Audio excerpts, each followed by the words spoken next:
Parfait. Donc on va pouvoir démarrer. Donc tous ceux qui ont reconnu Pink Floyd, le fameux dernier album qui vient de sortir la semaine dernière, que j'ai eu pour mon anniversaire. Vous pouvez me souhaiter bon anniversaire d'ailleurs. Merci. Et donc voilà, donc on va pouvoir démarrer le dernier atelier Univers Swiftnet de l'année. On a essayé au cours de cette année d'abord terminer la migration SEPA. Fin juillet, on est tous partis en vacances en se disant ben voilà, on a fait le dernier atelier Univers SEPA début juillet, donc on va pouvoir partir tranquillement en vacances. Et effectivement, vous avez remarqué que depuis, on ne parle pratiquement plus du SEPA, c'est fini, c'est vraiment bien derrière nous. On a quelques petites scories à droite à gauche, mais globalement c'est fini. Et donc au mois de septembre, on s'était intéressé à l'utilisation du format XML de paiement pour les virements de trésorerie. Et pour cette dernière séance de l'année, on va s'occuper du même format ISO 20022, mais cette fois-ci pour les paiements internationaux.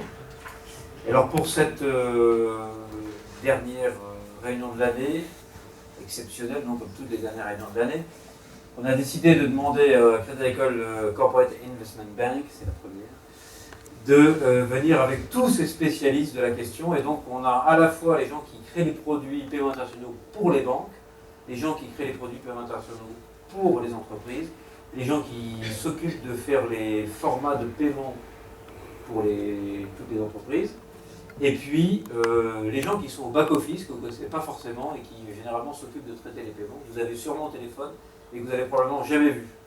Et donc voilà, donc Stéphane Bernard, personne ne l'avait jamais vu, et il est avec nous aujourd'hui. Donc c'était vraiment une journée exceptionnelle. Merci Stéphane. Voilà, comme toujours, on démarre par quelques petites nouvelles côté Swift for Corporates. Maintenant, on n'a plus le droit de dire Swift pour les entreprises avant, comme on l'avait inventé ici, on pouvait, mais maintenant, il faut le dire comme partout. Donc Arnaud, the floor is yours. Bonjour à tous. Grégoire.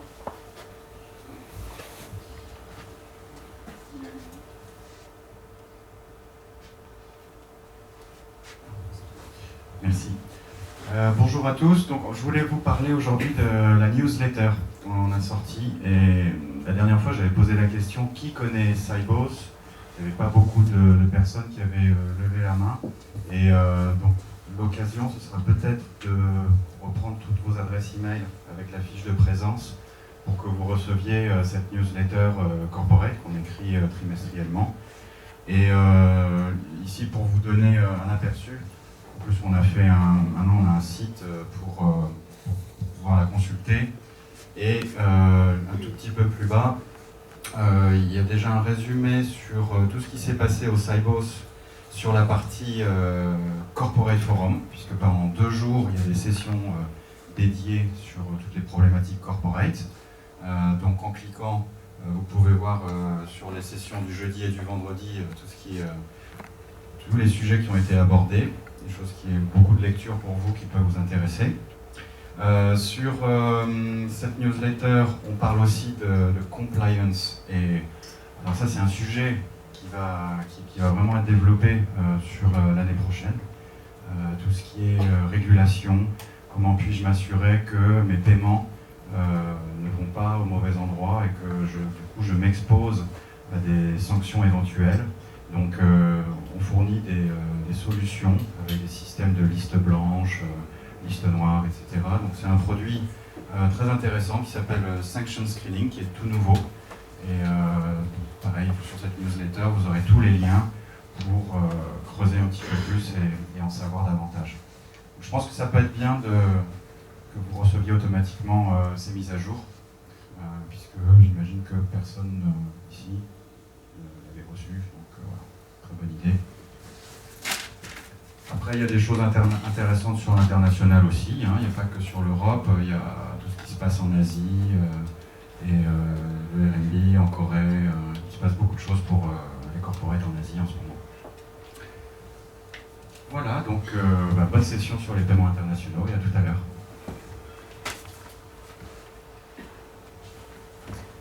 Merci Arnaud.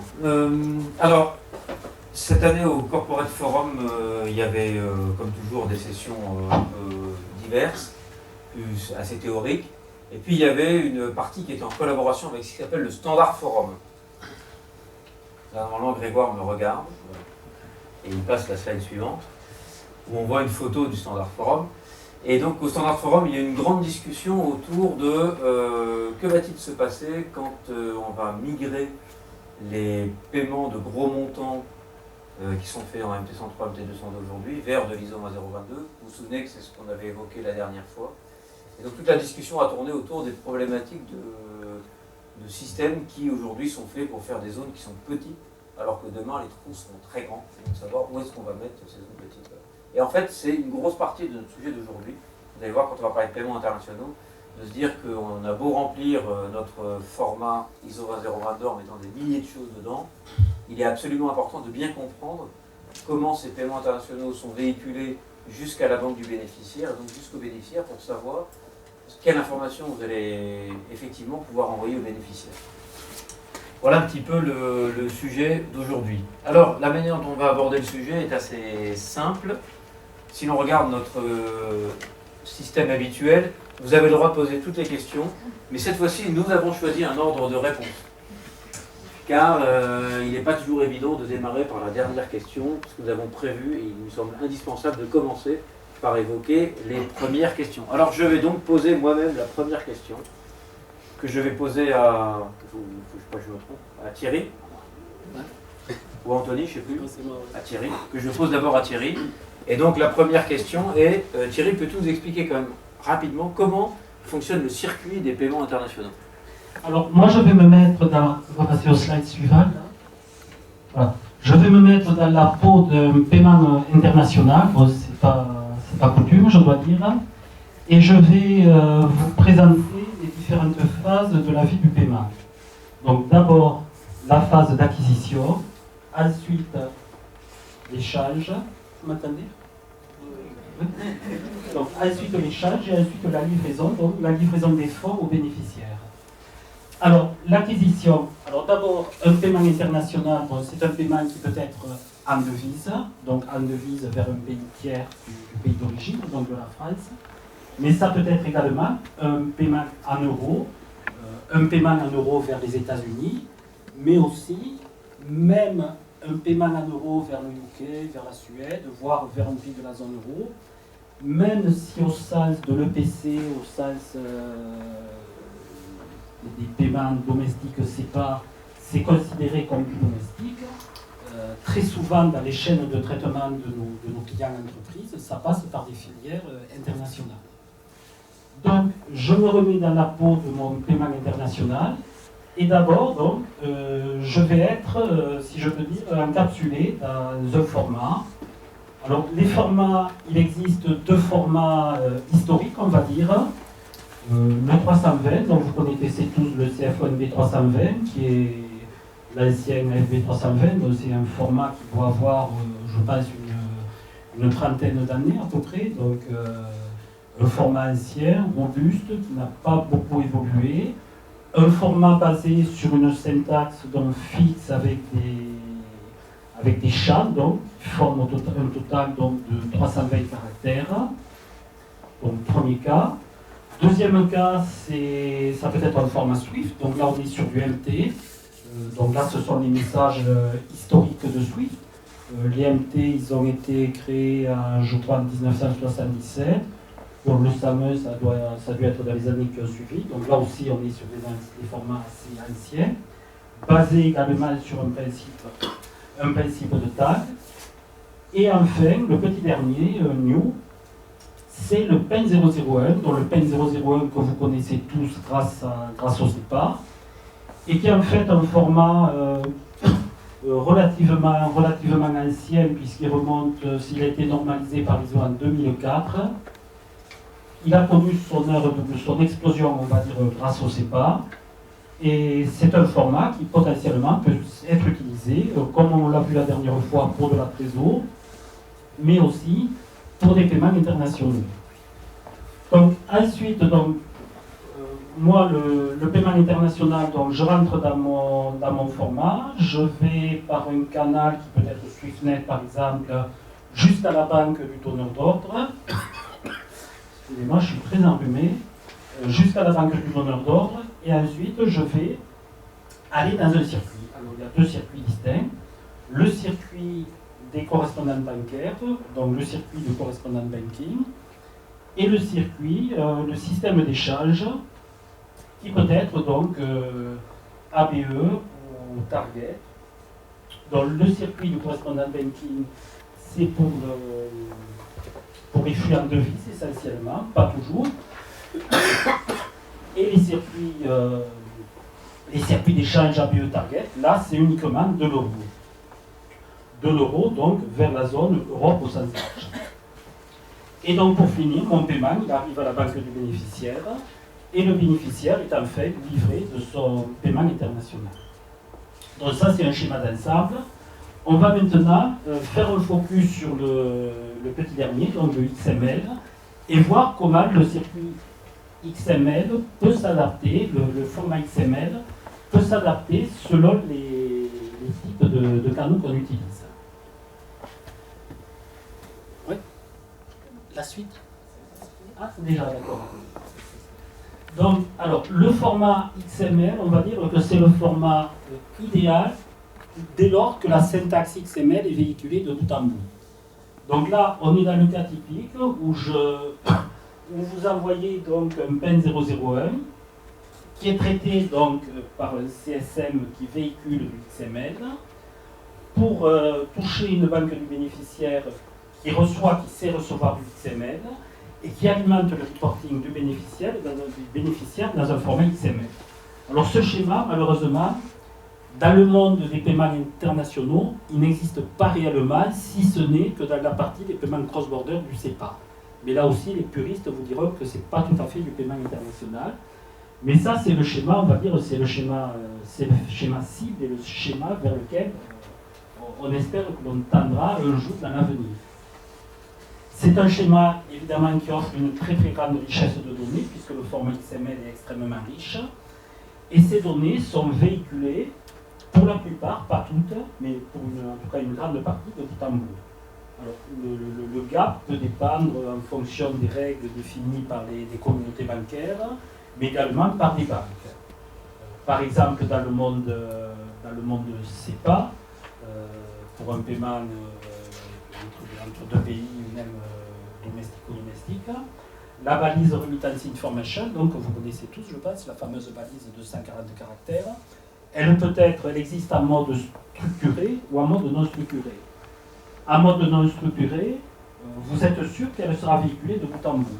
Par contre, en mode non structuré, il y a de très très fortes chances que la banque en face ne soit pas capable de la recevoir et que la banque émettrice ait fait le choix de ne pas la traiter, comme c'est le cas chez nous, chez Cassib, où on a fait le choix de ne traiter que la balise en mode non structuré pour être sûr que les 140 caractères seront bien véhiculés.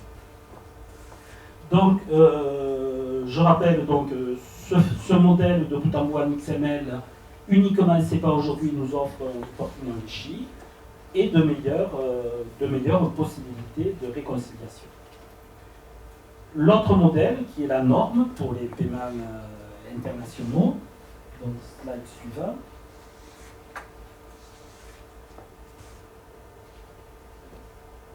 Voilà. Donc là, on est sur le paiement international classique, le paiement généralement, donc le paiement en devise, ou bien le paiement en euros vers un pays autre que la zone CEPA. Donc ici, notre donneur d'ordre, il envoie toujours son PEN 001 à la banque du donneur d'ordre, et ensuite on utilise un circuit de paiement, ici le circuit du correspondant banking, donc je ne vais pas trop le détailler puisque Jonathan après va en parler plus largement. Donc ça se matérialise par la banque du donneur d'ordre, donc Cassib, qui envoie un MT-103, donc un message SWIFT à la banque du bénéficiaire, avec une couverture, donc avec un autre message SWIFT auprès de son correspondant,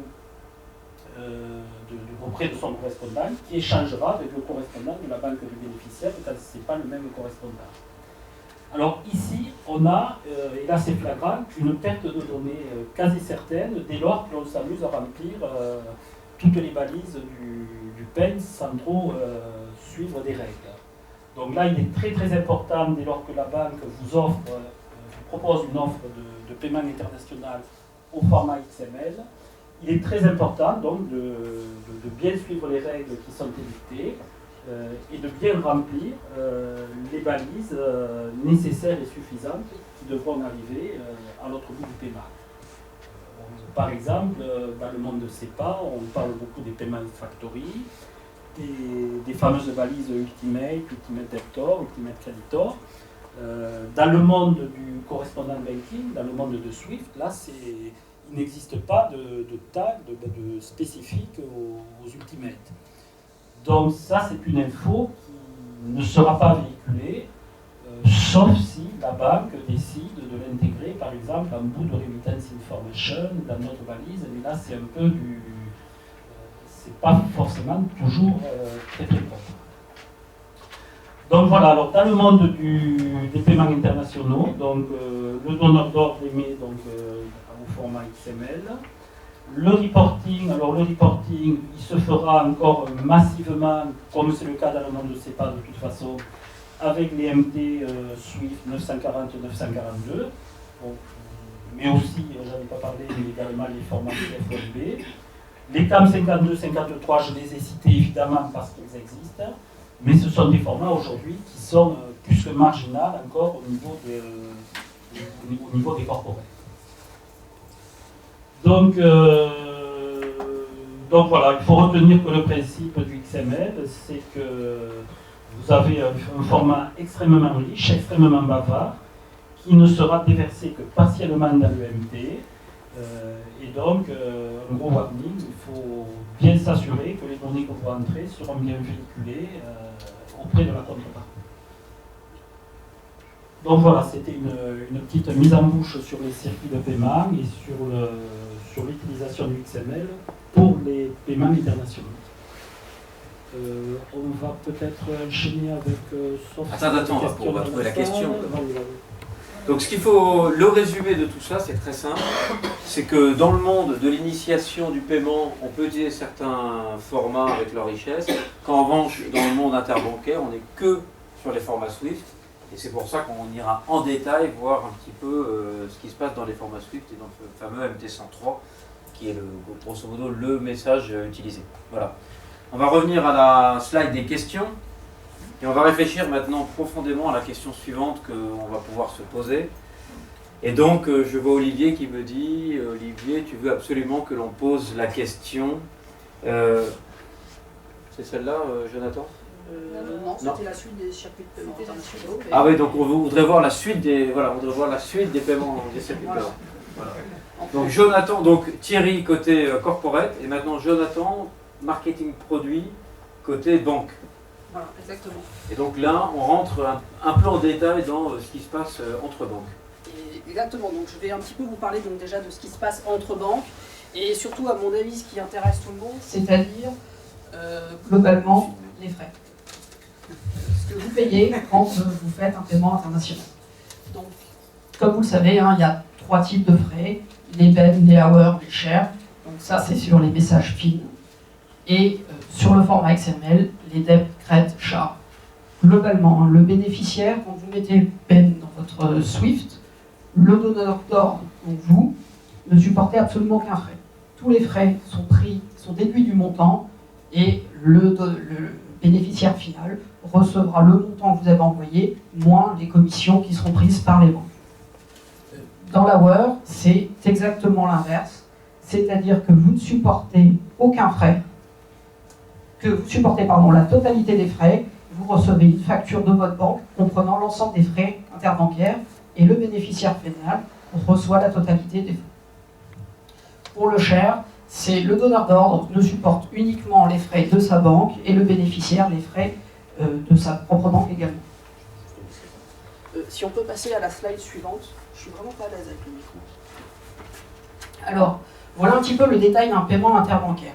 Donc, lorsque vous, donneur d'ordre, vous nous instruisez de payer à une banque tierce. Donc, nous, on va émettre ce 103 à la banque du bénéficiaire et on va couvrir via notre clearer qui lui-même va transmettre les fonds, va envoyer ce qu'on appelle un 202, un paiement financier pour couvrir les fonds qui vont servir au bénéficiaire, à la banque du bénéficiaire, accrédité votre bénéficiaire. Donc le schéma de charge qu'on a dans ce type d'opération, j'arrive vraiment pas, je suis désolé. Sébastien, non, c'est très bien, il faut le garder. Bon, ok. Donc en fait, vous avez donc là vos frais que vous payez auprès de votre banque. Je tiens. Toi, tu me dis que ça va aller, je te remercie. Je pense que je vais quand même réussir à en sortir. Donc vous payez vos frais à la banque et nous-mêmes, Crédit Agricole CIB, devons payer, on a ce qu'on appelle des frais de clearing, on paye auprès de notre clearer. Le clearer lui-même va transmettre les fonds à la banque du clearer de la banque du bénéficiaire qui elle-même va faire payer notre propre clearer et va instruire le donneur d'ordre, la banque du bénéficiaire, de payer le bénéficiaire. Donc vous voyez en fait, quand on vous fait payer quelque chose, c'est qu'en fait, nous-mêmes, nous supportons en fait l'ensemble de cette facturation. Le bénéficiaire final lui-même va recevoir, entre guillemets, une facturation qui est la facture de la banque, donc ce que lui-même va négocier avec sa banque au préalable. Ensuite, deux schémas sont possibles. Soit vous faites de l'hour, soit vous faites du BEN ou du share. Dans le domaine interbancaire, le BEN share est résolu de la même manière. C'est-à-dire que si vous faites de l'hour, la banque du bénéficiaire va nous envoyer une facture. C'est cette facture, en fait, que vous allez supporter dans la surcharge qu'on fait payer quand vous faites de l'hour. Et par contre, quand on fait du BEN share, c'est déduit du montant. Donc on n'a pas ce schéma de facturation et le bénéficiaire va se voir son montant imputé. Donc ceci, c'est un petit peu le schéma le plus simple. C'est celui quand nous, Crédit Agricole CIB, avons des échanges de clés RMA. Je pense que tout le monde sait ce que c'est une clé RMA, avec la banque du bénéficiaire final. Maintenant, imaginons que vous souhaitez payer, oui. J'ai une question. Qui ne sait pas ce qu'est une clé RMA? Alors je vais vous expliquer ce qu'est une clé RMA. La clé RMA, en fait, c'est un petit peu le MSN Messenger des banques, pour faire simple. C'est-à-dire qu'on s'accepte entre banques, on devient amis, et on s'échange ensuite ces fameux SWIFT quand on s'est accepté. Donc c'est en fait la base de la relation interbancaire. Grâce à cet échange de SWIFT, grâce à cet échange de clés RMA, on accepte de recevoir et d'émettre des SWIFT, donc des messages qui sont authentifiés avec des instructions de paiement entre banques. Et donc, nous sommes nous-mêmes en clé RMA avec quasiment 3000 banques à travers le monde. Et il arrive, malheureusement, que vous vouliez payer un client, je ne sais pas, dans une petite banque locale au Japon, ou dans une petite banque locale au Bangladesh, et où nous n'avons pas donc, ces clés RMA. Donc je vais vous expliquer un petit peu comment ça passe sur la slide suivante. Yes, merci. Alors, nous sommes en fait sur un schéma qui semble plus simple, et pourtant qui va comprendre des frais qui sont bien plus importants. Si nous ne sommes pas en clé RMA, en fait, nous allons passer par une banque tierce qui elle-même a une clé avec la banque du bénéficiaire. Cette banque tierce est souvent le clearer, le correspondant de la banque du bénéficiaire dans la devise. Globalement, on va regarder si cette petite banque au Japon, elle a un clearer, je sais pas, on va dire Commerzbank en euros, et on va envoyer à Commerzbank cette information, ce MT103, donc les instructions de paiement et la couverture à la banque intermédiaire. Seulement, quand on fait ça, cette banque va retransférer donc les deux ordres qui vont créditer le bénéficiaire. Pour vous, ça ne change pas grand-chose, c'est-à-dire que globalement, les fonds vont arriver. Par contre, en termes de frais, vous voyez que la nature des frais n'est pas la même, puisque là, il y a le paiement commercial qui circule en fait entre les banques. Et cette circulation du MT103 fait qu'il y a des charges qui sont bien plus importantes. Un paiement entre clearers coûte quelques euros à une banque. Un paiement qui passe par une banque intermédiaire, en fait, est totalement n'est pas négocié. On ne sait pas combien on va payer. On envoie parce que c'est le seul moyen pour nous de pouvoir atteindre à la banque que vous voulez payer. Et donc, nous avons des frais qui peuvent être assez importants. De la même manière, si c'est du BEN, c'est le montant qui va être imputé. Si c'est de l'hour, la facture de la banque du bénéficiaire va être envoyée à cette banque. Et cette banque-là va nous envoyer non seulement la première facture qui vient de la banque du bénéficiaire, mais également la sienne. Et celle-ci, nous ne l'avons pas négociée, nous ne savons pas combien c'est, puisqu'il s'agit d'une banque intermédiaire que nous ne connaissons pas. Quand bien même ce soit une grande banque, nous n'avons pas négocié avec toutes les banques. Donc voilà un petit peu le schéma des paiements interbancaires. Et c'est un point sur lequel je souhaiterais vraiment appuyer, parce que ça peut vous aider lorsque vous faites des paiements.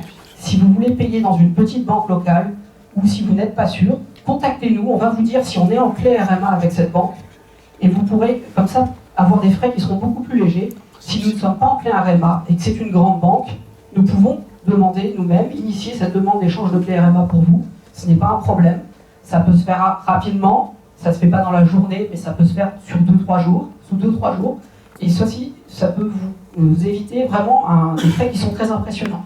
Principalement dans des banques intermédiaires qui prennent des pourcentages du montant en frais, et ceux sans limite. Ça arrive, c'est le cas dans certains pays, et d'ailleurs on va vous en parler un peu plus loin. Donc, si on peut passer à la suite.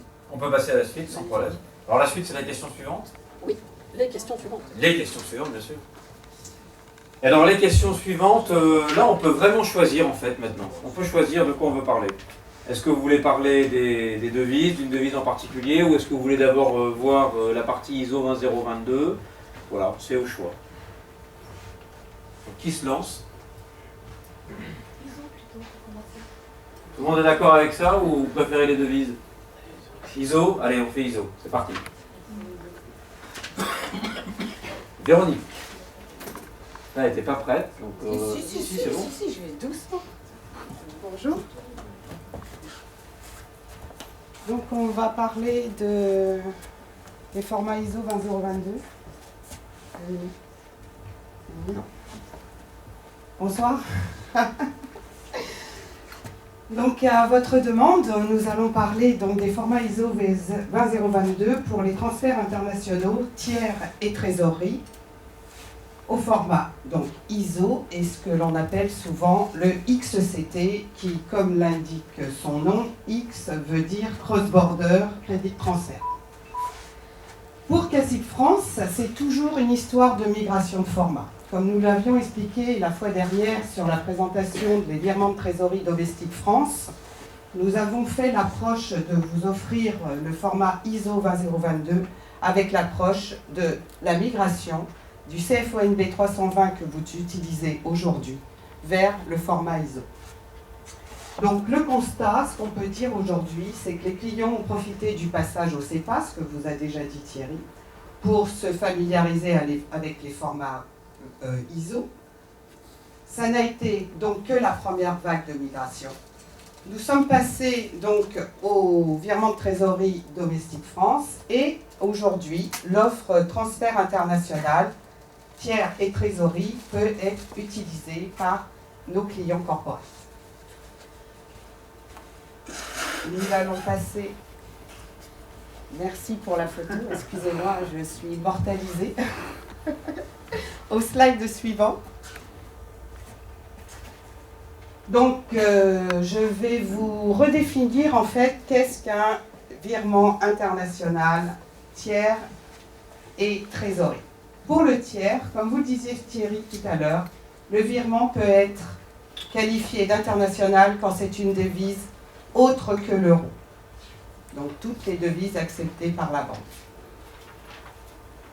Un virement en euros peut être aussi qualifié d'international quand il est en faveur d'un compte bénéficiaire ouvert hors de la zone CEPA.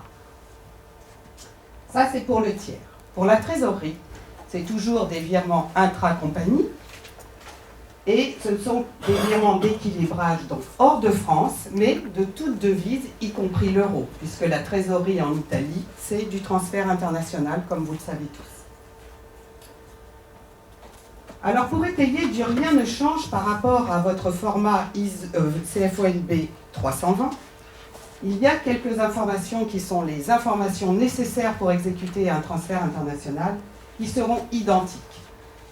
Lors du transport des données, que vous soyez en IBIX ou en SwiftNet, vous avez ce que l'on appelle le request type, qui est une information qui est véhiculée dans l'enveloppe qui accompagne votre fichier. Et ce request type a une extension XCT, Cross Border Credit Transfer, comme vous l'utilisiez avec votre 320. Avec le format ISO, il s'appellera PAIN 001, 001, version 2 ou 3, extension XCT. Rien ne change sur l'extension. La devise du virement, vous êtes habitué à travailler avec vos banques ou avec CACIB, Et CACIB ou nos confrères, en fait, ont une liste de devises avec lesquelles elles travaillent au quotidien et qui vous sert à payer vos transferts internationaux. Donc, toute devise traitée par la banque, comme vous le faisiez dans votre 320. La banque débitée, puisque nous vous parlons aujourd'hui de l'offre Crédit Agricole CIB France, bien sûr, le BIC de la banque débitée, ce sera, dans le langage Swift, le BIC pour CACIB, BSUI, FRPP, XXX. Le compte débité, eh bien c'est le vôtre. Donc aujourd'hui, dans le monde de l'Europe, nous avons tous un compte dénommé IBAN. Donc cet IBAN sera le vôtre, celui que vous avez ouvert chez CACIB. Rien ne change. La banque accréditée, souvent, très souvent, et pour atteindre en fait les circuits de paiement dont on vous expliquait tout à l'heure, les MT103, on passe par le réseau SWIFT. Donc souvent, la banque du bénéficiaire a un BIC. Il existe des cas qui seront vus tout à l'heure avec les autres devises, quand vous vous demanderez d'avoir une explication sur certains transferts en certaines devises. À défaut de BIC de la banque du bénéficiaire, en fait, il est important que, pour qu'on puisse traiter votre transfert international, qu'on ait au moins, à minima, le nom et l'adresse de cette banque de bénéficiaire.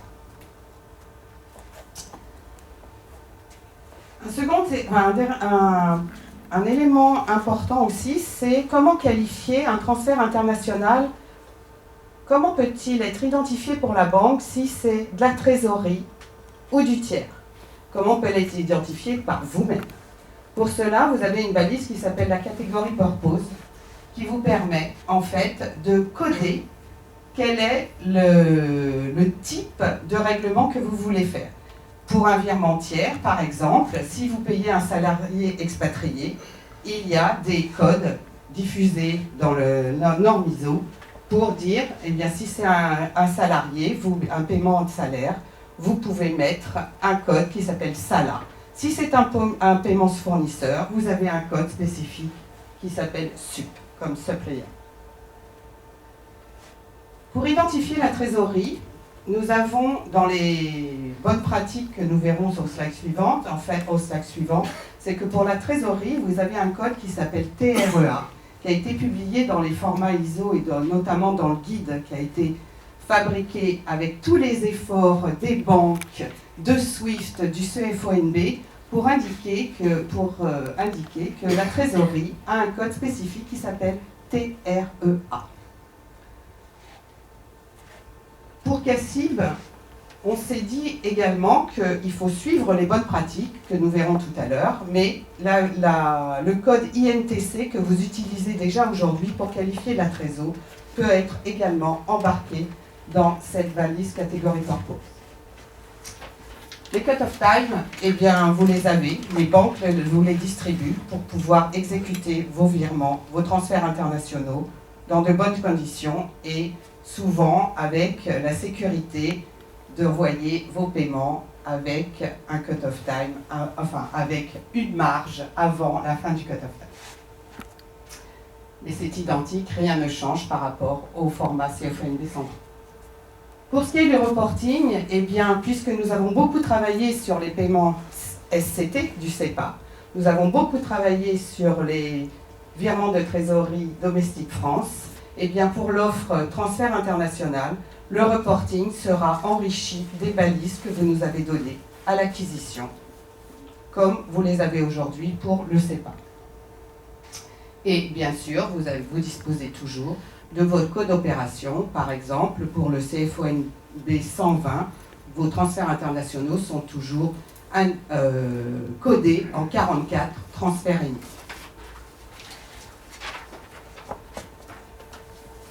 Alors quelques petites particularités donc, sur le mapping. Donc, vous vous rappelez ce qu'on a dit, c'est que votre paiement il va être déshabillé et ensuite on va prendre le costume que vous lui avez mis, on va couper les manches et on va le mettre dans du MT103. Donc on a choisi les balises du MT103 qui contiennent des informations que vous avez pu donner et qui vont être réutilisées Et on a décidé d'aller dans le détail de chacune de ces balises et de dire, ben voilà ce qui va être chacun de ces champs et voilà ce qui va être récupéré à partir de votre fichier de départ. Donc si je prends le donneur d'ordre, là c'est facile. Le donneur d'ordre, le numéro de compte, c'est très simple, c'est votre IBAN, et ensuite votre nom et adresse. Je l'ai rajouté juste pour une chose importante à bien savoir et à bien retenir, c'est qu'il est possible que le nom que vous avez donné et l'adresse éventuellement que vous avez donnée ne soit pas véhiculé par la banque, et que la banque choisisse ce qu'elle a dans ses propres bases de données, pour des raisons réglementaires. Donc, je ne sais pas si vous avez lu l'article que j'ai écrit dans la lettre du trésorier au mois de novembre, et j'explique ça un petit peu en détail. Donc je vous invite à le lire si vous ne l'avez pas fait. Je ne gagne pas aucun argent à la lecture, donc ne vous inquiétez pas, ni à l'écriture d'ailleurs. Mais donc voilà, en tout cas c'est un point important. Ce que vous avez donné n'est pas forcément ce qui va être véhiculé. Néanmoins, parfois ça l'est. Donc petit conseil, ne mettez pas quelque chose qui vous parle beaucoup à vous, mais qui ne dit rien à vos bénéficiaires. Par exemple, centre comptable numéro 27, ce qui est très parlant pour vous, mais qui ne dit rien absolument à votre bénéficiaire. Votre bénéficiaire, il attend le règlement de la facture de la société XYZ et pas du centre comptable 27. Voilà. Bon, ben là, encore une fois, la pratique peut varier d'une banque à l'autre, sachant que l'on va quand même globalement plutôt vers un remplacement par les informations que la banque a dans ses bases de données, parce que, pour des raisons réglementaires, elle est obligée de transmettre une information qu'elle a vérifiée et de transmettre une information sur un client qu'elle connaît, etc. Or, elle le connaît par un nom, et donc c'est ce nom-là qu'elle va transmettre. Le nom du donneur d'ordre, il fait 140 caractères dans la balise Debtor, 140, limité à 70 pour le CEPA. J'ai une bonne nouvelle, on continue la suite, je ne sais plus si c'est géométrique ou de raison -2, et donc on coupe encore en deux, et donc on ne fait plus que 35 caractères. Donc 140 dans la balise, 70 pour le CEPA, et 35 pour les paiements internationaux, puisque notre fameuse balise ici fait 4 fois 35 caractères, et donc on n'aura que 35 caractères pour le nom. Certains pensent que c'est pas grave, on peut mettre 70, ça va passer sur 2 lignes. Attention, ça dépend de l'informatique des banques et de la manière dont les ciseaux et la colle sont utilisés. Donc si on veut faire ça bien, on limite à 35 caractères. Je vois que quelqu'un approuve. Donc c'est que la pratique est a priori en phase avec la théorie. Voilà. L'adresse, c'est pareil, 3 lignes. Du coup, il ne reste plus que 3 lignes pour mettre l'adresse. Donc notre conseil, utilisez l'adresse non structurée. Il y a 7 lignes pour mettre l'adresse, 7 lignes de 70 caractères, si ma mémoire est bonne, dans le format ISO. Et bien vous n'en utilisez que 3 et vous limitez chacune de ces lignes à 35 caractères, de manière à ce que ça rentre tel quel, sans qu'il y ait besoin de faire quoi que ce soit. Ça va? Voilà pour cette première balise. Ce qu'on a dit sur les adresses, je ne le répéterai pas, c'est la même chose partout. Le BIC de la banque donneur d'ordre, ça, il n'y a pas de problème. Ensuite, la manière d'identifier la banque du bénéficiaire. Donc là, si je rebondis sur ce qu'expliquait... On est parti. Véronique. Elle est là. Ah pardon, voilà. Je te cherchais, j'ai perdu. Non, je me mets au pestac. Sur ce qu'expliquait Véronique. Donc, il y a une bonne partie des banques qui ont un code BIC, il n'y a pas de problème avec le code BIC. Vous avez des banques qui n'ont pas de code BIC. Ne cherchez pas un code BIC d'une banque qui a un nom qui ressemble. Et pour mémoire, juste pour mémoire quand même, les États-Unis sont faits d'un certain nombre d'États qui ont décidé de s'unir, c'est pour ça qu'on les appelle les États-Unis, mais les États sont quand même des États. Et donc une banque dans un État n'est pas la même que la banque dans un autre État. Donc c'est pas parce que vous utilisez Bank of America dans l'État de New York que c'est la même banque que Bank of America dans l'Ohio. Aujourd'hui ça va pas. L'Ohio. C'est incompréhensible. Mais donc voilà, donc ces deux banques sont différentes. Ce qui veut dire que c'est pas parce que Bank of America a un code BIC à New York ou à San Francisco qu'elle a un code BIC dans l'Ohio. Ce qui veut dire que pour un certain nombre de pays, je prends exprès l'exemple des États-Unis, on va utiliser plutôt un autre code qui s'appelle le code d'identification nationale en français, National Clearing Code en anglais, et qui peut porter des noms différents selon les pays. Aux États-Unis, tout le monde les connaît, parce qu'on appelle ça les codes ABA, les routing numbers, les Fedwire, ça dépend, voilà. Bon, mais en tout cas, c'est ce code à 9 chiffres qui, lui, va vous permettre d'identifier la banque et qui, généralement, est suffisamment précis, et même très précis d'ailleurs, et qui, donc, est l'information qu'il faut demander à votre bénéficiaire. La manière de l'identifier est très simple, enfin très simple. Elle est, en tout cas, bien définie à la fois dans l'ISO 20022 et elle sera bien reportée dans le MT103, donc il n'y a pas de problème, il faut bien l'utiliser. Dernière option, donc j'ai pas de code BIC, j'ai pas de code d'identification, reste nom et adresse de la banque, et là pour la même raison, surtout, mettez bien votre nom sur 35 caractères et votre adresse sur 3x35, sinon il y a des chances que le back-office derrière n'arrive pas à retrouver de quelle banque vous voulez parler. Je demanderai à Stéphane après, mais je pense que c'est des sujets qui sont extrêmement importants si on veut retrouver rapidement quelle est la banque qui est destinataire du paiement. Voilà. Le bénéficiaire, donc même chose, son nom, son adresse. De plus en plus, pour les raisons réglementaires dont on a parlé tout à l'heure, il faut absolument mettre le nom et l'adresse du bénéficiaire. Si vous ne mettez pas l'adresse du bénéficiaire, votre paiement va être rejeté parce qu'il n'a pas l'adresse. Donc on doit savoir où il habite. Et puis, pour terminer, donc deux champs. D'abord les informations réglementaires pour la balance des paiements. Donc là, il y a deux choses importantes. Il y a ce qui est destiné à la balance des paiements en France, et puis ce qui est destiné à être transmis. Donc ce qui est destiné à être transmis, la manière, vous regarderez, pour ceux qui aiment ISO 20022, vous regarderez comment est fait le champ regulatory reporting. Il est quand même très compliqué. Et on a le droit à un nombre infini d'occurrences d'une balise qui s'appelle Details à l'intérieur du champ. Et dans chacune des balises Details, on a le droit à, je crois, une dizaine d'occurrences d'une ligne qui s'appelle Information. Et en fait, dans les règles de transcription écrites par Swift pour créer un MT103 à partir d'un message ISO 20022, il est dit qu'on ne prend que la ligne Information. Alors après, d'une banque à l'autre, la pratique peut varier. Vous pouvez avoir du détail.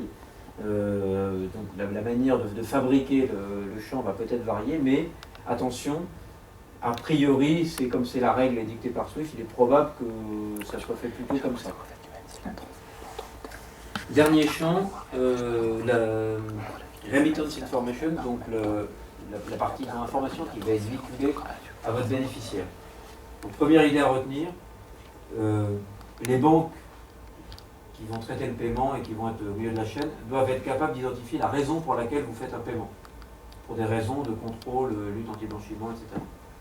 Donc, on doit mettre une information qui est intelligible, soit sous forme de code qui est connu de tout le monde, soit explicite. Mais mettre paiement numéro 27 bis destiné à 42,72, il est probable que ça passera bientôt plus si ça passe encore. Donc voilà. Là, donc on a le droit à 140 caractères. Les règles dictées par Swift disent que si vous avez rempli la balise end-to-end ID, alors on ira la récupérer. Attention, pour le moment on prend les 35 caractères de la balise, mais uniquement les 30 derniers caractères, puisqu'on a 5 caractères qui vont être pris par l'identification /ROC/ qui va dire ben voilà ce que vous avez derrière, c'était le contenu de la balise end-to-end ID. Et puis derrière, donc les 3 lignes restantes, ou les cartes si vous n'aviez pas de end-to-end ID, vont être pris à partir de votre remittance information. Véronique l'a dit tout à l'heure, la partie structurée de la remittance information, peut-être que certaines banques vont aller récupérer toutes les infos, c'est possible, mais par défaut, c'est pas ce qu'elles vont faire. Donc par défaut, utilisez plutôt la version non structurée, comme ça vous êtes sûr que ça va passer. Mais maintenant, encore une fois, si vous avez un accord particulier et que la banque le traite, bien sûr, c'est possible. Et là, je parle plutôt des options par défaut qui vont permettre que ça fonctionne bien. Voilà. Et donc, ici, en fait, j'ai remis les balises du MT103 qui sont créées à partir de votre message de paiement. C'est-à-dire que tout le reste de ce que vous avez mis dans votre message de paiement va partir directement à la poubelle. Pas forcément à la poubelle, parce qu'il y a des choses qui sont intéressantes pour le traitement que la banque va faire, Véronique vous a parlé, si c'était un paiement de salaire ou un virement de trésor, ça c'est Cassib qui va s'occuper de traiter la balise pour savoir quoi faire. Mais sinon tout le reste, vous a parlé donc des Ultimate Debtor, Ultimate Creditor, les numéros d'identification éventuellement utilisés pour identifier les donneurs d'ordre, les bénéficiaires, tout ça, ça ne va pas être utilisé et ça ne va pas passer. Ça va? Voilà pour ce point sur mapping MT103 PAIN 001. Quelques compléments d'information par Véronique.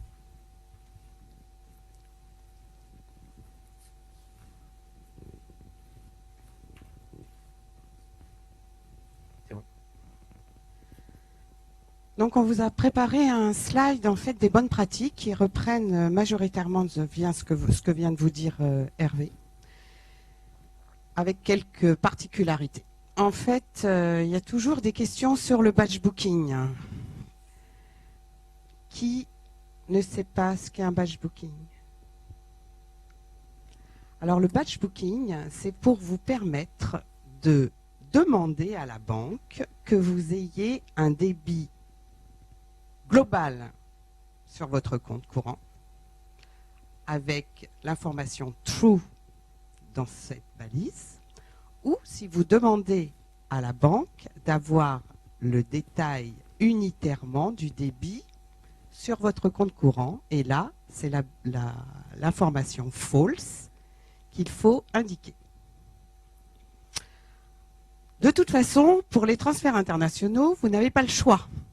Que vous mettiez true ou false, les transferts internationaux sont toujours, pour vos comptables ou pour vous-même, débités unitairement.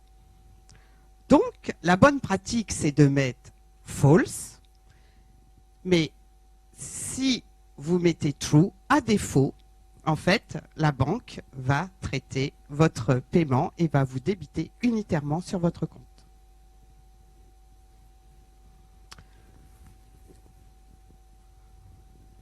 Je vous ai parlé tout à l'heure donc de la balise Category Purpose. C'est vrai que ça permet d'identifier en fait la nature du paiement par la banque sur les transferts internationaux, même s'il est codé dans votre relevé de compte en 44 sur le relevé de compte 120.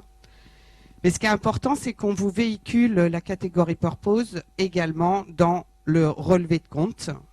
Donc, on vous dit ce que vous avez payé, puisque le transfert international, c'est un transfert international, mais dans votre relevé de compte, on copiera ce que vous avez mis, si vous l'avez mis, la catégorie purpose. Et ce qui est important aussi, ce que vous sachiez, c'est que tout ce qui n'est pas estampillé TREA ou INTC pour la trésorerie, ce sera traité par défaut comme du tiers. Puisque pour la définition de la trésorerie, on n'a que cette balise, enfin que ces deux codes qui sont donc TREA ou INTC. Donc par défaut, si vous mettez rien, c'est du tiers. Si vous mettez mélangé dans votre lot plusieurs catégories, soit du tiers, soit de la trésorerie, bien pour que vous puissiez retrouver cet élément dans votre relevé de compte pour vos comptables, pour vos rapprochements, eh bien mettez TREA ou INTC qui nous permettra donc qui vous permettra d'identifier si c'était de la trésorerie ou du tiers. Pour le debtor, je vous ai juste cristallisé ce que vous a dit donc Hervé, 35 caractères.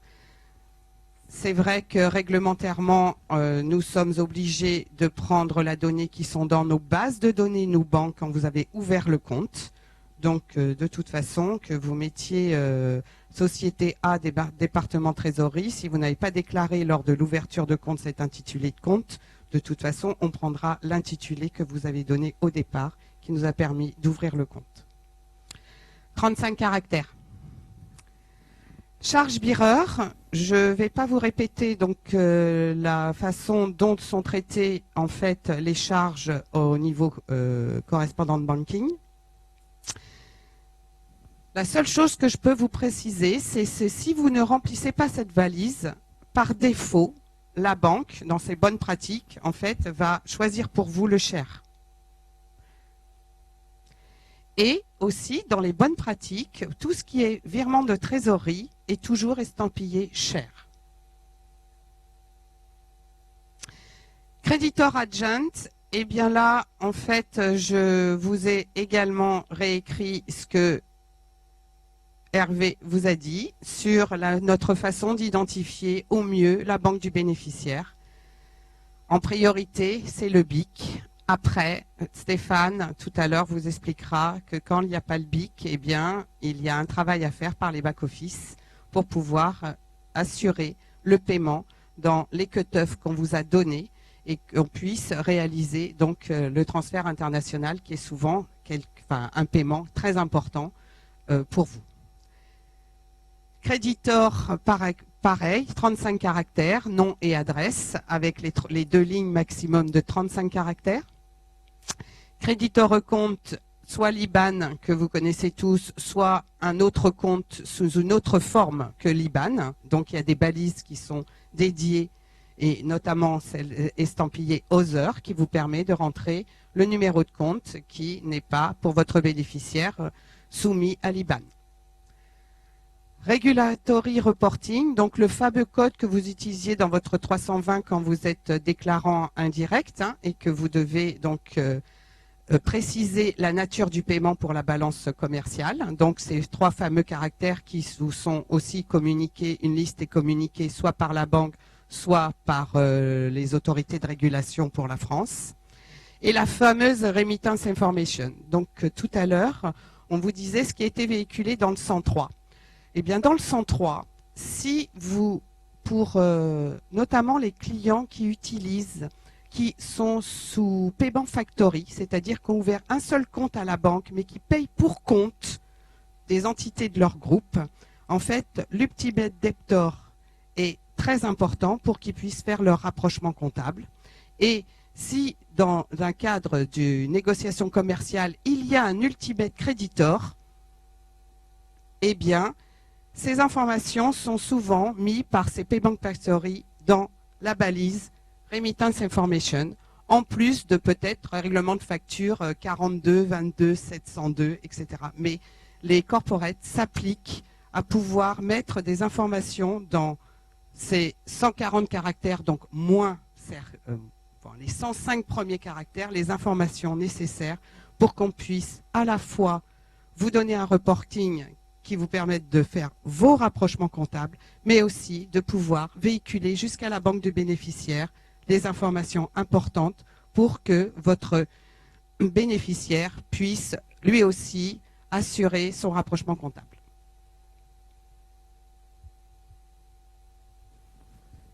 Avez-vous des questions ?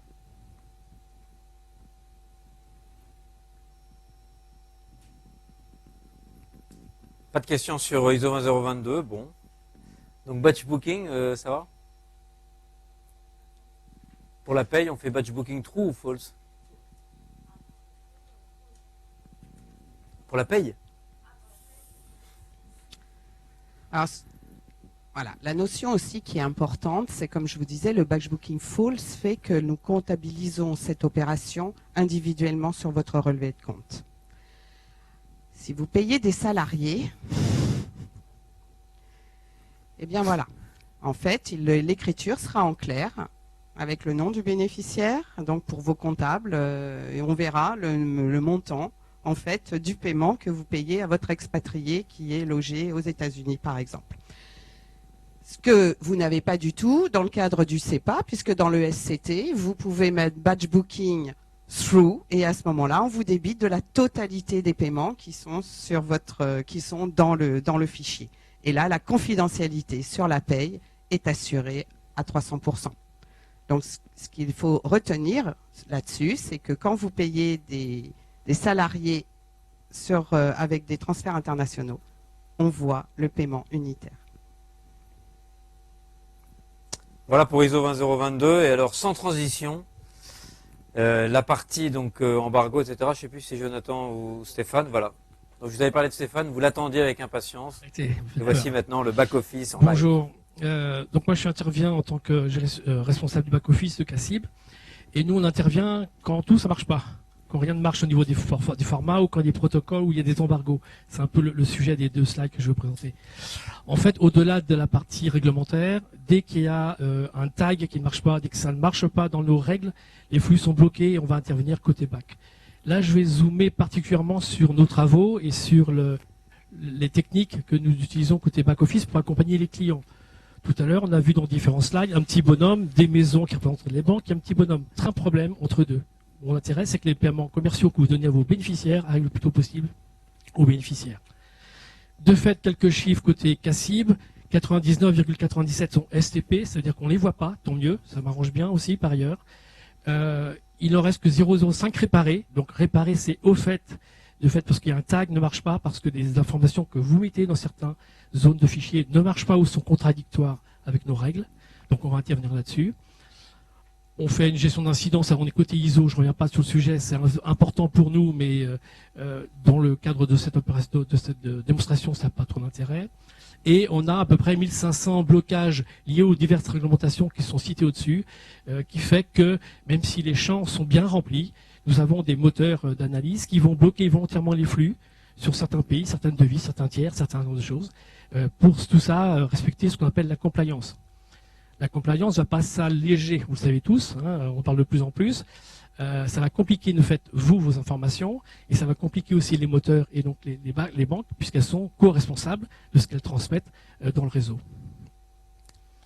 Le travail côté back-office et de mes équipes particulièrement, au-delà des réparations dont on parlera tout à l'heure sur le MXN, le RUB ou le CNY, c'est d'intervenir auprès du client avec les équipes commerciales pour obtenir toutes les informations nécessaires pour débloquer dès que possible le flux. C'est une évidence, mais c'est pas gagné parce qu'effectivement, il manque, on l'a vu tout à l'heure, des bigs d'informations sur les banques intermédiaires. Ou alors, au niveau de la compliance, on va exiger de nous que vous nous fournissiez des informations de la facture ou du bien fondé du transfert par rapport à la nature de l'activité que vous menez. L'exemple, si vous faites de l'industrie où vous payez une facture en blé, ça pose question à la compliance. Donc tous ces moteurs d'analyse, nous on ne les voit pas, on voit simplement que le flux est arrêté, bloqué, et on ne pourra pas le débloquer sans avis et sans accord de notre compliance. Pour cela, on va intervenir, nous, auprès de vous, des trésoriers, d'entreprises, pour obtenir toutes les informations nécessaires qu'on va soumettre à la compliance, qui, elle, va donner un acceptuel ou un refusal. On n'a aucun pouvoir de décision, simplement d'apporter les éléments associés.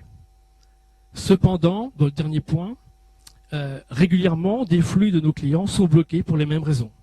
Ça va dans le même pays, avec les mêmes donneurs d'ordre, le même bénéficiaire, parce que c'est la bonne raison économique. Alors, on a la possibilité, en montant un dossier, de construire un dossier auprès de la compliance, avec les équipes commerciales, avec la compliance, et aussi, bien sûr, vous et votre entreprise, permettant de mettre une dérogation. Et ce qui fait que certains d'entreprises, pour des flux bien identifiés, repassent STP. Ce qui fait que là aussi, ça libère le processus et surtout, ça garantit aux donneurs d'ordre et aux bénéficiaires que le flux passera le mieux possible. On peut aller au slide suivant. Voilà. Donc ce que je disais tout à l'heure, et c'est lié aussi aux réparations de fait. Quand on parlait tout à l'heure de tags qui n'étaient pas bons, etc., nos équipes n'ont pas moyen de modifier tel ou tel tag. Bien évidemment, on n'a pas la vocation de le faire. Et a fortiori sur la compliance, bien évidemment, on ne va pas rentrer dans ce jeu-là.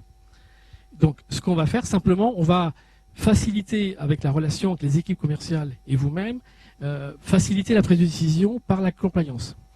On va s'assurer que toutes les informations qui sont nécessaires sont fournies le plus rapidement possible. Et puis, comme je le disais tout à l'heure, proposer éventuellement, dans le cas d'un cas récurrent, un montage pour monter des exceptions qui permettent à vos flux d'être STP quand ce sont la même typologie de paiement associés.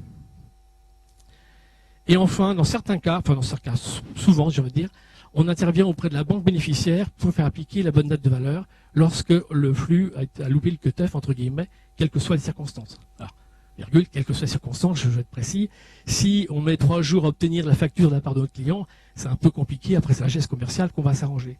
Dans tous les cas, nous va intervenir auprès de la banque in fine pour que votre bénéficiaire ait le bon montant, surtout, et la bonne valeur, comme attendu au départ. Le fonctionnement, c'est relativement simple. Tous les blocages, alors les blocages ne sont pas humains, il faut être aussi très clair, hein, quand on a les volumes qu'on traite. On traite à peu près 40 000 flux manuels, pour situer pour le 003 dont je parlais tout à l'heure. Bien évidemment, on ne peut pas humainement traiter vérifier par des listes à la main, à la Excel, etc. Donc ce sont des automates qui bloquent les flux. À partir de là, nos systèmes étant arrêtés, l'opérateur va intervenir auprès de vous pour obtenir l'ensemble des éléments que je viens de citer là, donc du code économique jusqu'à la facture, jusqu'aux les éléments pour la compliance. Le support, c'est les mails avec un PDF, c'est pas un problème, qu'on va soumettre à la compliance. Les flux sont bloqués en temps réel, c'est-à-dire que le gestionnaire, il a des alertes immédiatement dès qu'un flux est bloqué. Et donc, il a quelques instants, entre guillemets, en tout cas, il doit se débrouiller pour que le flux au maximum soit libéré au cut-off. C'est à lui de s'engager là-dessus, et on essaye d'assumer cet objectif-là.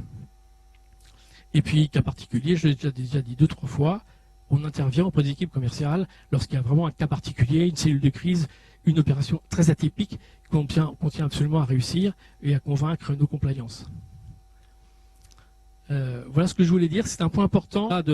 Le rôle du BAC joue à la fois sur les réparer, on en parlait tout à l'heure, sur des opérations un peu particulières où l'information technique qui ne marche pas, et de plus en plus sur la partie compliance. Voilà ce que je voulais intervenir. Merci beaucoup Stéphane. Donc voilà, quand on va rentrer dans les questions un peu plus précises, vous savez que si vous avez des questions sur le traitement de tel ou tel type d'opération, vous pouvez interroger Stéphane, qui se fera un plaisir de répondre à vos questions précises. Il faut cliquer là, je crois, pour revenir à notre page de questions. Voilà. Et donc maintenant, on a décidé de vous permettre de parler d'un certain nombre de devises qui éventuellement peuvent poser des problèmes sur lesquels vous avez des questions. Enfin, quand on dit devise, c'est aussi pays. C'est vrai parce que quand on prend l'approche pays, parfois on rate des choses. Quand on prend l'approche devise, on en rate d'autres. Donc on est un peu entre les deux, devises et pays. Et donc voilà. Donc, je ne sais pas s'il y a une devise qui vous semble particulièrement essentielle aujourd'hui. Le dirham, non. Si. Alors on commence par le dirham. C'est parti. Donc les spécificités des devises EAD, etc., etc. Et je passe la parole à Stéphane. Ouais, excusez-moi, il n'y a pas grand-chose à dire, si on résumer ce qui se dit et qui se fait, mais néanmoins on a souvent des problèmes. Les devises sont fermées le vendredi, c'est une évidence, mais on l'oublie très souvent. Et donc, lorsque vous initiez un paiement en vue d'un bénéficiaire, on doit en tenir compte. Vous devez en tenir compte de ce jour-là, ce qui fait qu'il y a 3 jours de fête fin de semaine. C'est un impact très important, ce qui fait qu'il faut tenir compte de ces jours-là lorsqu'on imagine un flux le jeudi ou le vendredi ou le mercredi pour payer le lundi dans certains pays. C'est un peu compliqué, mais c'est une réalité de plus en plus dans ces pays-là. D'autant plus, et c'est le cas, ce que je vais sortir, on a dans ces pays-là, mais ce n'est pas les seuls, je vous rassure, des taux d'intérêt de pénalité très élevés. Jean-Jonathan, vous avez parlé tout à l'heure quelques instants, mais effectivement, ce sont des pays sur lesquels on ne peut pas être débiteur. En l'occurrence, notre compte dans ces pays-là ne peut pas être débiteur.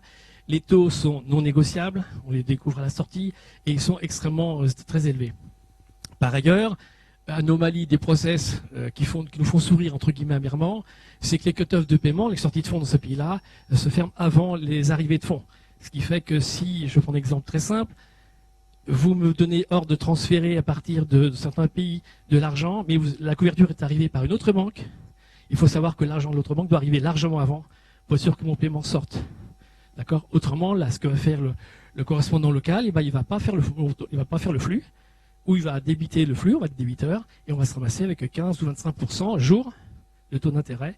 Alors chaque fois, c'est des négociations un peu douloureuses, mais on y arrive pas mal.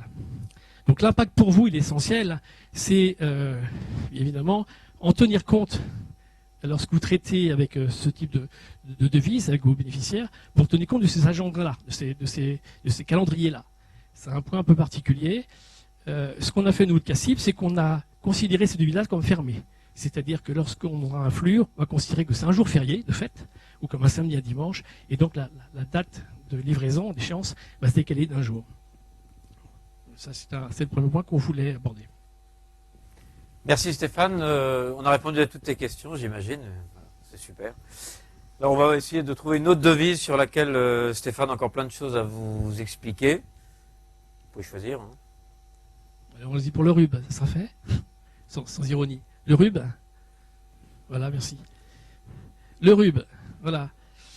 Le RUB, vous venez avec vos questions, nous venons avec nos réponses. le RUB, on a croisement de deux choses. On a à la fois les restrictions, je veux dire, conjoncturelles, politiques, que la Russie et l'Ukraine subissent en ce moment. Je mets ça de côté, c'est pas mon sujet. Mais aussi parce que localement, la réglementation locale russe vous impose des données très importantes qui font que le flux va être accepté ou rejeté. Là aussi, entre guillemets, ça fait partie des pays où la négociation est extrêmement limitée entre banques, entre Kasib et son correspondant à Moscou. Et les taux d'intérêt aussi sont pas négligeables lorsqu'il y a un loupé de flux commercial. Alors, je ne vais pas rentrer dans le détail, mais il y a l'équivalent de ce qu'on parlait tout à l'heure de code CRP ou de code économique, ou de motif économique, quand on parle dans le monde CEPA ou franco-français ou international. C'est le vocable russe. On parle de KIO code et on parle de VO code. Donc, ce sont des tables relativement stables qui sont publiées sur notre site, mais aussi auprès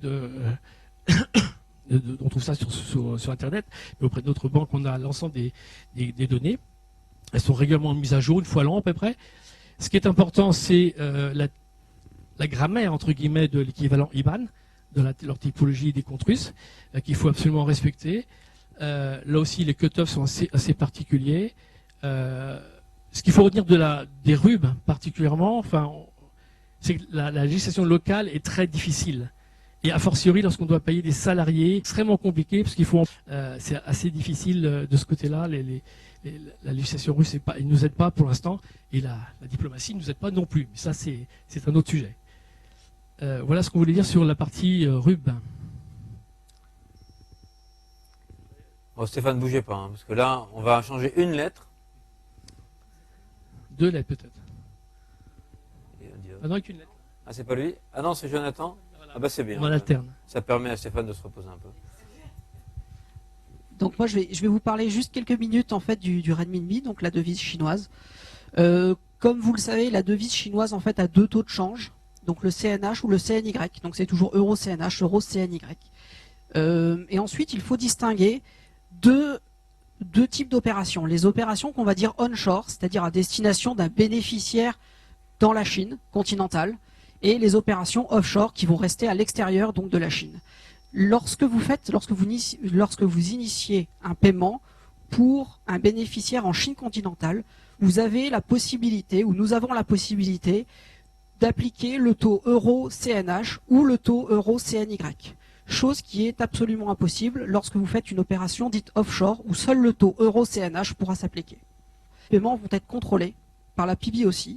La PBOC veut être maître des flux qui rentrent sur son territoire. Donc la PBOC, c'est la Banque centrale chinoise. Et de ce fait, elle désigne des banques, par exemple Hong Kong Bank of China, qui va être la seule banque, la banque intermédiaire de toutes les autres banques, pour faire rentrer ces flux en Chine. Et l'autre chose qu'elle va vérifier, et donc elle-même ou la banque du bénéficiaire, c'est la nature du flux que vous allez faire rentrer en Chine. Ne sont autorisés actuellement en Chine que les flux qui sont dits trade related, donc relatifs à l'achat d'un bien, et ils peuvent être vérifiés de la même manière soit par la banque centrale, soit par la banque du bénéficiaire, qui ne bloque plus le paiement comme il y a quelque temps, mais qui peut vous demander la justificatif économique. Et souvent, ça se traduit par ce qu'on appelle les shipping documents, les documents de transport que vous devez pouvoir mettre à disposition de ces autorités, sinon le paiement sera rejeté. Donc nous, au niveau de Crédit Agricole CIB, qu'est-ce que nous avons fait, disons, pour vous aider au maximum? C'est qu'en fait, on a choisi de faire un circuit qui est interne, dans lequel on va faire intervenir Kasib Hong Kong, qui elle-même va faire transiter en fait le flux par Bank of China vers la banque du bénéficiaire. Kasib Hong Kong va ainsi, en cas de problème, avoir la possibilité de réagir très rapidement et de se tourner vers nous ou vers vous pour vous demander ces documents ou pour vous indiquer si par exemple vous avez oublié les codes Synapse, qui sont les codes locaux de la banque du bénéficiaire, si vous ne les avez pas, que nous puissions vous les rentrer pour vous et vous aider ainsi à faire vos paiements. Voilà un petit peu. Si vous avez peut-être des questions maintenant sur le renminbi, je peux peut-être y répondre. Oui.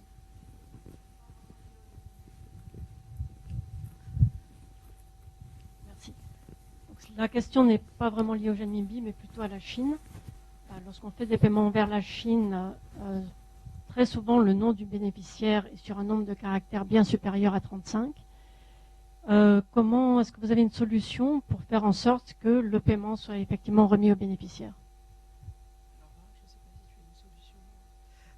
Actuellement, c'est l'un des problèmes qu'on rencontre, mais on n'a pas de solution toute faite, c'est-à-dire qu'on remplit au mieux de notre possibilité et on communique avec la banque du bénéficiaire si besoin pour l'aider à appliquer en fait sur le bon compte. On ne peut pas faire autrement que faire notre best effort pour ça. Mais en effet, c'est une des problématiques avec la Chine. La traduction entre les caractères chinois et le pinyin fait souvent bien plus que ces 35 caractères que nous avons. Je suis désolé de ne pas pouvoir vous apporter une réponse beaucoup plus précise que nous faisons de notre mieux.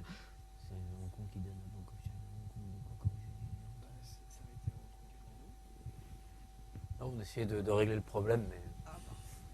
On essaie de trouver un patch.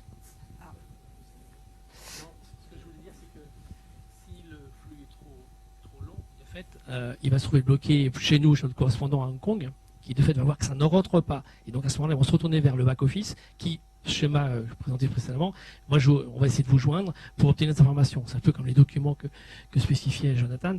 Lorsqu'il y a un blocage par une autorité, un intermédiaire, c'est vers nous qu'ils vont se retourner et à nous de faire au plus vite pour obtenir les documents et les transmettre aux décideurs. Mais pour l'instant, dans les flux que nous avons traités côté CACIB, tels que je les ai vus, je n'ai pas eu ce cas de figure où ça dépassait. Mais c'est parce qu'on allait vers des paiements d'entreprises européenne, entre guillemets, on n'allait pas vers des...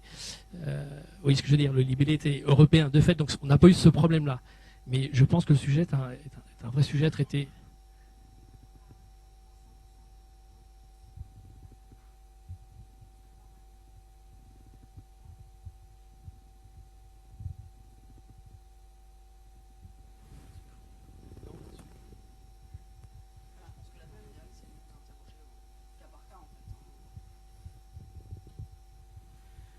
Ce que disait aussi Hervé tout à l'heure, c'est comme comme nous sommes obligés de faire partir un 103 avec 35 caractères sur le nom du bénéficiaire, vous pouvez peut-être, et là vous disposez en fait de 2 lignes ou 3 lignes d'adresse, c'est de mettre la suite dans la ligne d'adresse, mais si vous devez déjà utiliser à plein ces lignes d'adresse pour identifier l'adresse du bénéficiaire, mais la solution, ça peut être ça, puisque nous sommes obligés de couper et sur notre approche, on ne peut pas couper à 35 et prendre les 35 autres, par exemple, pour les mettre dans la ligne d'adresse, puisque nos clients déjà utilisent ces lignes d'adresse. Donc, sur le traitement pour envoyer le 103, on va pas écraser pour la totalité des clients pour recouper, comme disait Hervé.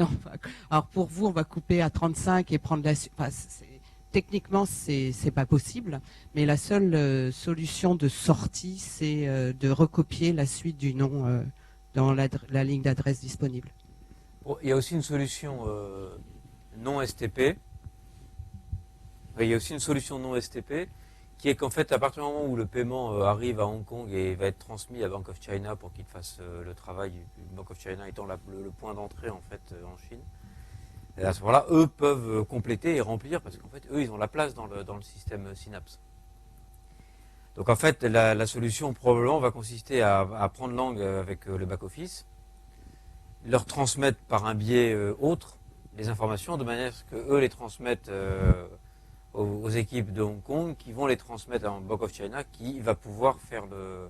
Mais pour l'instant, c'est vrai que d'un point de vue, disons, circuit de paiement internationaux, la limitation des 35 caractères est un vrai problème.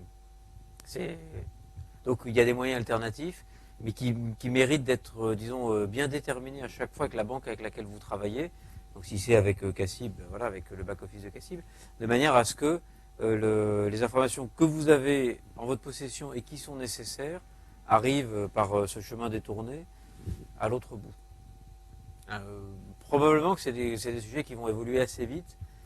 Et voilà, on est en train de réfléchir par exemple à la manière de transmettre en parallèle des paiements des informations dans des fichiers ISO 022 avec des informations structurées plus riches qui iraient directement en fait à la banque du bénéficiaire ou à son correspondant, de manière à ce qu'on puisse les véhiculer jusqu'au bénéficiaire. Donc là, c'est pour le bénéficiaire. Mais en fait, la question est à peu près identique. Et tant que le circuit des paiements internationaux est totalement fondé sur des messages Swift FIN, MT103 et 202 COV, en fait, pour l'instant, il n'y a pas de solution simple. Enfin, il y a des solutions, mais elles sont à chaque fois, disons, convenues bilatéralement entre vous et la banque pour qu'elle puisse voir avec son circuit de paiement comment ça va être traité.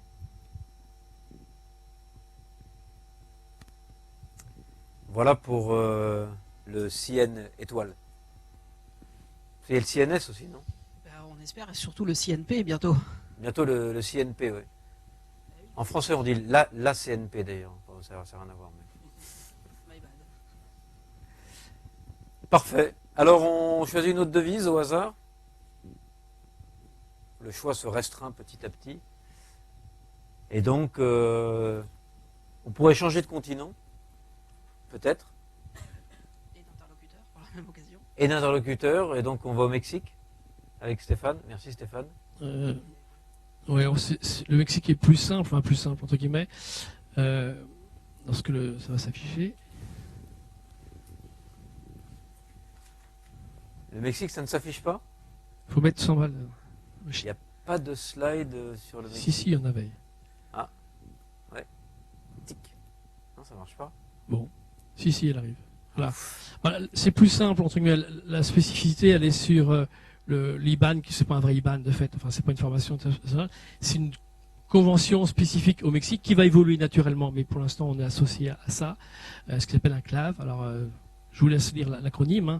C'est un mélange de codes, à la fois banque locale, etc., qui fait que là aussi, c'est pas connu de tout le monde, évidemment. C'est peu connu par les bénéficiaires de nos clients, parce qu'effectivement, ils ont tendance à réagir standardement, de façon standard, entre guillemets.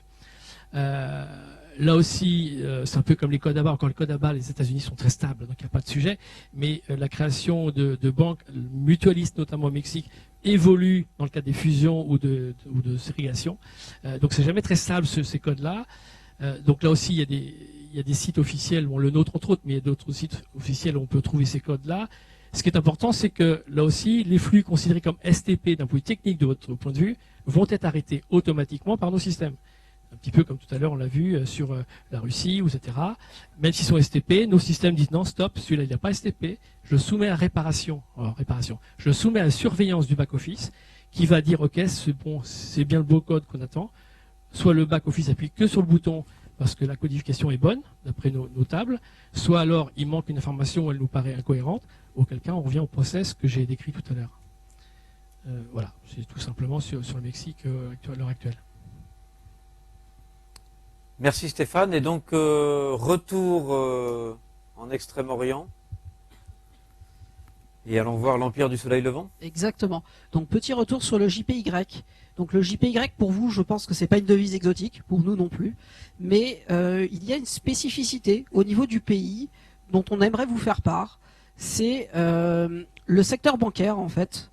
Au Japon, il est assez particulier dans le sens où 3 banques vont avoir un quasi monopole sur les paiements internationaux, et ensuite vous avez une multitude de petites banques locales. Ces 3 banques internationales, ces 3 grandes banques sont SMBC, donc Sumitomo Mitsui Banking Corporations, BTMU, la Bank of Tokyo Mitsubishi, et Mizuho, le groupe Mizuho. Et donc une multitude de banques locales. La pratique au Japon, c'est de prendre un pourcentage du montant sans limite. Genre, si je reviens un petit peu à mes schémas précédents, là où vous voyez qu'il peut y avoir de grands problèmes, quand vous envoyez un paiement auprès d'une de ces banques locales avec lesquelles nous n'avons peut-être pas de clé RMA, c'est que la banque intermédiaire, l'une de ces grandes banques, va prendre un montant du paiement sans limite. On a vu, pas plus tard qu'il y a quelques semaines, un paiement d'un de nos clients qui s'est fait amputer de plusieurs milliers d'euros. Donc sur un seul transfert. Donc ça arrive, on essaye d'intervenir quand c'est possible, mais on aimerait vraiment pointer ce problème avec vous et vous dire dans la mesure du possible, lorsque vous avez à payer un bénéficiaire dans ce pays, essayez de discuter avec lui parce que souvent les bénéficiaires, vos fournisseurs, ont des comptes dans une de ces 3 banques-là et ça facilite vraiment, ça diminue fortement les coûts pour vous et ça facilite notre vie parce que nous-mêmes, on a pris donc la décision d'avoir un compte en JPY dans ces 3 grandes banques afin de faciliter et de faire en sorte que vos paiements arrivent avec le moins de frais possible. Donc c'est juste un petit point assez important. Et donc la dernière slide, qui est un petit peu la slide publicité, mais qui va un petit peu aussi expliquer ce que nous on fait, qui est la page 10 normalement. Ça y est, c'est... Yes. Voilà, donc un petit peu juste pour vous montrer avec quelle banque nous, Crédit Agricole, nous travaillons. C'est-à-dire que nous avons des claireurs dans les grandes devises. Voilà un petit peu ce qu'on fait. On fait 250 milliards d'euros. On traite 250 milliards d'euros par jour, à peu près 30 millions d'opérations, 8,6 milliards de transactions par an, avec des pourcentages de STP au niveau du groupe Crédit Agricole qui sont assez importants. Et voilà, donc nous sommes également capables de joindre des banques dans 169 pays, à peu près 3000 banques, comme je disais tout à l'heure. Et voici un petit peu les grandes banques avec lesquelles nous travaillons, car nous voulons être sûrs que les paiements que vous initiez via nous arrivent, quel que soit le pays, dans les meilleures conditions possibles. C'est pour ça que nous sommes en partenariat avec les plus grandes banques du monde, UOB à Singapour, BBVA Bancomer, etc., etc., JP Morgan aux États-Unis. Donc voici un petit peu voilà, les partenaires que nous avons et qui vous aident indirectement à initier, à envoyer vos paiements à travers le monde. Voilà. Donc c'est fin de la publicité. D'habitude la publicité c'est à la fin de l'émission, mais là on a fait une petite pause publicitaire au milieu de l'émission, comme ça arrive souvent maintenant, car il faut bien que les émissions soient payées. Et donc voilà. Merci Jonathan. Une question, moi j'ai une question pour Stéphane ou Jonathan, ou les deux. À plusieurs reprises, vous avez dit sur un site web, on a l'information. C'est un site web qui est public, c'est un site web interne, c'est un site web qui est pour les clients et donc où ils peuvent aller trouver ces informations, par exemple les codes CLAV au Mexique. Et puis, ouais, ça va. Alors il y a deux choses. Il y a à travers nos équipes commerciales, l'information est disponible. Qu'on soit client, classé ou pas, c'est pas. Je pense qu'on a sans difficulté à avoir cette information-là. Et puis il y a les sites officiels. Vous allez taper sous Google ou d'autres moteurs de recherche. Cette information, vous allez la voir. Et elles sont horodatées, elles sont publiées, elles sont officielles. Il y a une estampille. La version 2015, notamment du Mexique, va être publiée dans quelques jours. Il y a des releases relativement stables là-dessus. Dans le doute, de toute façon, vous interrogez votre banquier préféré, le nôtre, nous ou quelqu'un d'autre, c'est pas un problème. L'information la plus fiable va vous être donnée sans difficulté. Voilà ce que je voulais dire. Alors moi j'avais une question, mais il est parti Arnaud. Je voulais faire une pub pour Swift et voilà. Bon. Il revient? Alors j'avais une question pour Arnaud. Le pauvre. J'ai une question pour toi Arnaud. Donc tu as entendu la question précédente ou pas? Ouais. Donc vous, dans le cadre de ce que vous faites pour SwiftRef, dans SwiftRef, donc les informations sur les pays, les banques, etc., est-ce qu'on trouve aussi des informations qui sont utiles pour ce problème des paiements internationaux et les bonnes pratiques, la manière d'indiquer telle information pour tel pays, tel numéro de compte, etc.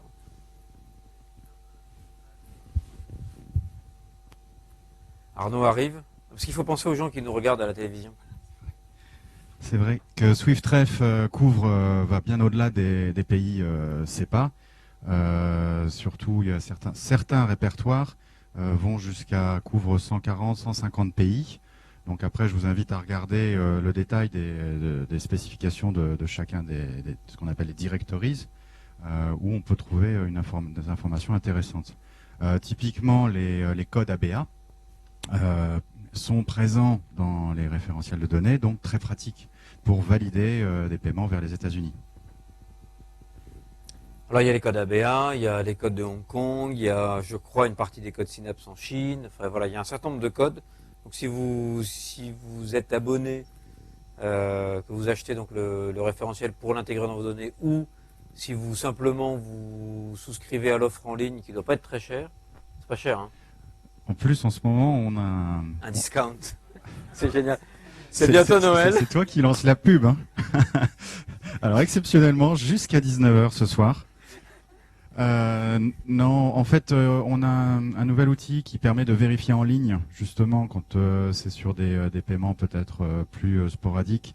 Et on fait un essai. Vous pouvez essayer gratuitement pendant plusieurs mois avoir le détail de toutes ces informations gratuitement. Donc il faut s'inscrire, fouiller sur swift.com et Non, il faut t'envoyer un mail.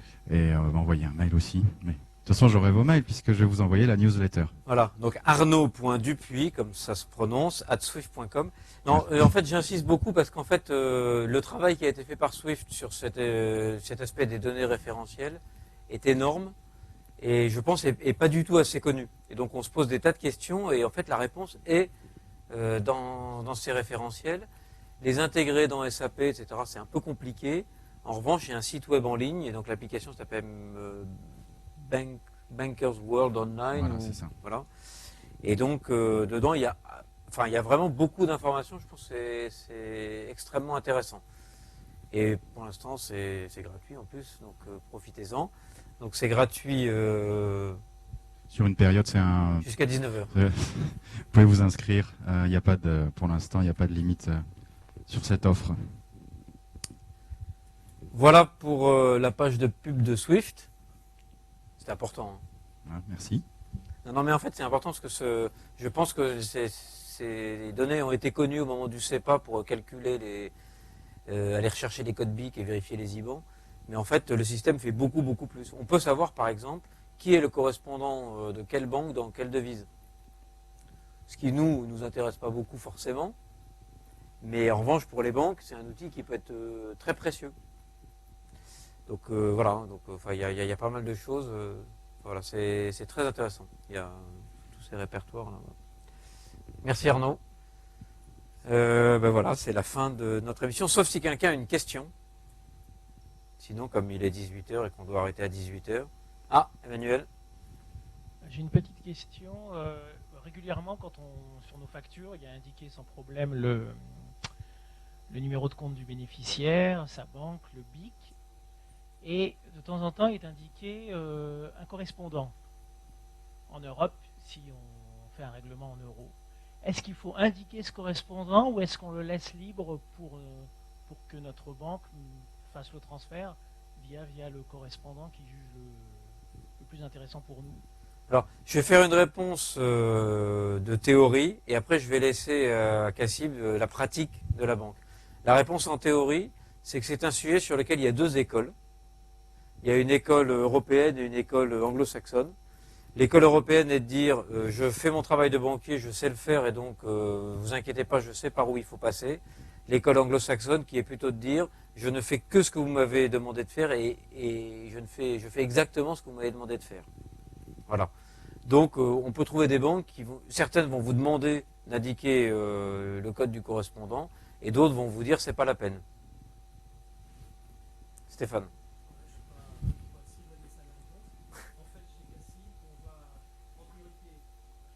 Il faut appuyer un tout petit coup pour qu'il passe vert.